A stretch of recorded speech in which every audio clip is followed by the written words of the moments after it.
Hello and welcome back to Jenna Gets Creative.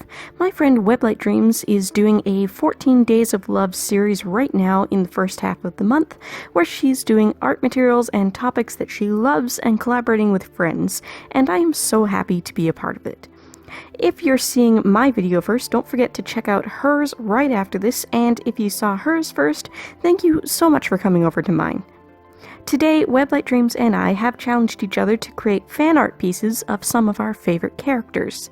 She challenged me to draw Link, specifically in the Breath of the Wild style, and I challenged her to draw Tadashi from Big Hero 6.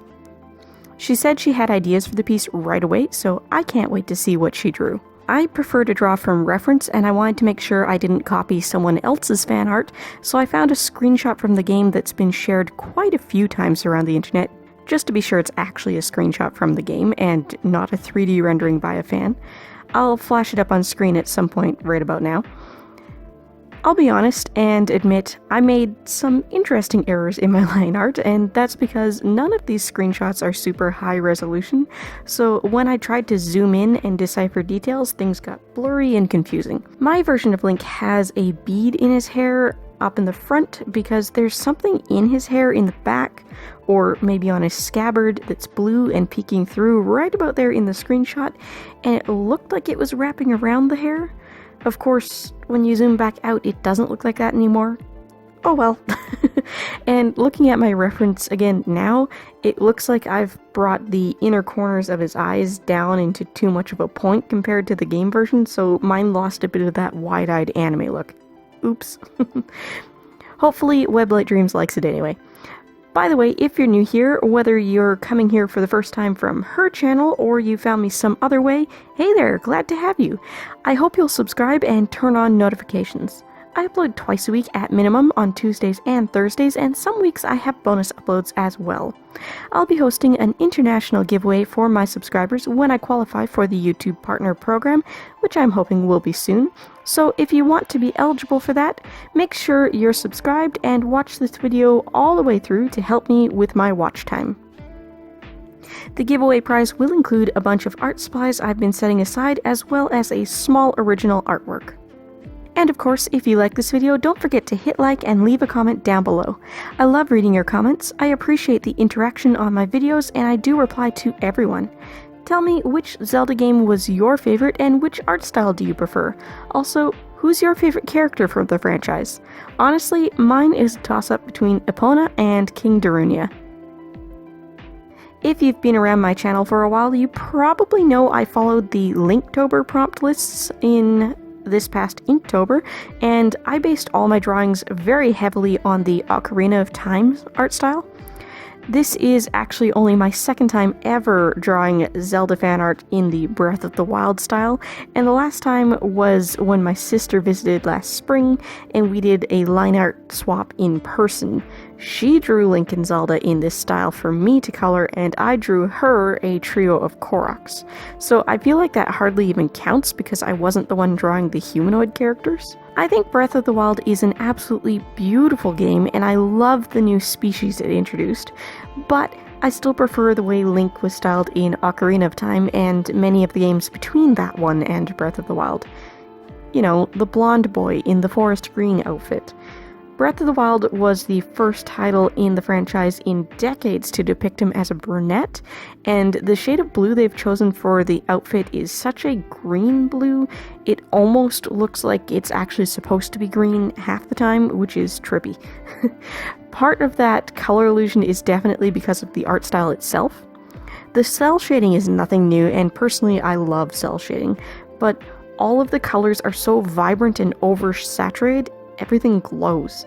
Everything looks like I need to put on my glasses because all of the edges are fuzzy and overblown. A couple years ago when Breath of the Wild was new, I heard it referred to as color bloom, but now if I search that term in Google, I don't get much. If you search for Color Bloom and Breath of the Wild in the same search, though, the first result is a GameSpot forum thread titled Too Much Bloom. I find that hilarious because clearly I'm not the only one who wasn't crazy about that aspect of the style at first, and I also appreciate the fact that it affirms I'm not crazy. Something about this style was indeed called Bloom at some point. But in case I sound like I'm complaining there, I'll stop talking about that aspect of the art style because I really do love Breath of the Wild overall, and it's a wonderful addition to the Zelda franchise. I think part of the reason I cling so hard to the way the game looked on the N64 console is because that's what we had when I used to play Nintendo with my brothers. The same goes for playing Pokemon Stadium, Pokemon Snap, all the Game Boy Pokemon titles, Mario Kart, and Star Fox. When I played those games, it takes me back to playing with my brothers when we were kids. Zelda Ocarina of Time was one of our most played games, even though it's a single player and there were 4 of us playing, counting my sister Jess. I like watching people play just as much as I like playing myself, and since Zelda is a great open world platform, we used to spend hours just taking turns doing all the repeatable side quest things. You know, the parlor games, the fishing club, riding Epona aimlessly around Hyrule, seeing how close we could get to the Peahats without making them wake up. And then, of course, there was always the inevitable moment when you're sincerely trying to play through, you get stuck on something, and then you recruit your siblings to try it. I know Ocarina of Time only allowed you to have 3 save files, and between my brothers, my sister, and I, there were 4 of us playing Zelda. Eric definitely had his own save file, and he always renamed his accounts linked to Ace. I honestly can't remember how the other 2 save files were split. 2 of us had to share, obviously, but I can't remember who.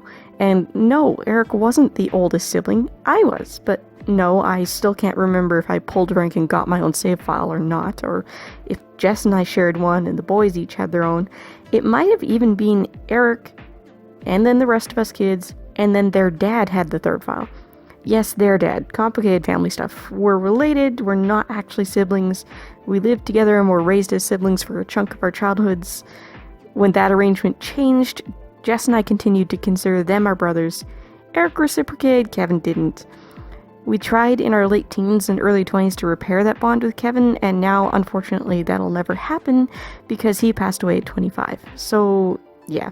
Video games like Zelda are a touchstone I have to that time period in my life, when Jess and I had 2 brothers, and no matter what life threw at us, the 4 of us had each other's backs. Families are complicated, right? But yeah, I've strayed off topic now, I think. Breath of the Wild really is beautiful in its own way once you get used to the bloom effect. I love the variety of horses in the game, and my husband and I think it's hilarious that you can go bow hunting for moose. That's something you can do in real life up here in Newfoundland, but none of us have done it with a bow. You have to get so much closer than when you're hunting with rifles, and unlike in a game, in real life, when you strike a moose, it runs. Off topic again, we're doing great, aren't we? I did this piece using alcohol markers, mostly Copics, with a couple Ohuhu appearances here and there. I did the details on his cuffs with Staedtler Triplus fineliners, and all the rest of the line work is Copic multiliners. The gel pen is a Sakura Gelly Roll in a 1mm nib.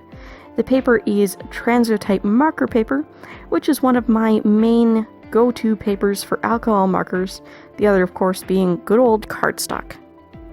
Is it just me, or are the belts around Link's waist way too loose? I mean, he's young, fit guy. He shouldn't have curvy hips and the booty required to keep those up there. Anyway, thanks Weblight Dreams for collaborating with me. Go check her out, and I'll see you later. Bye guys.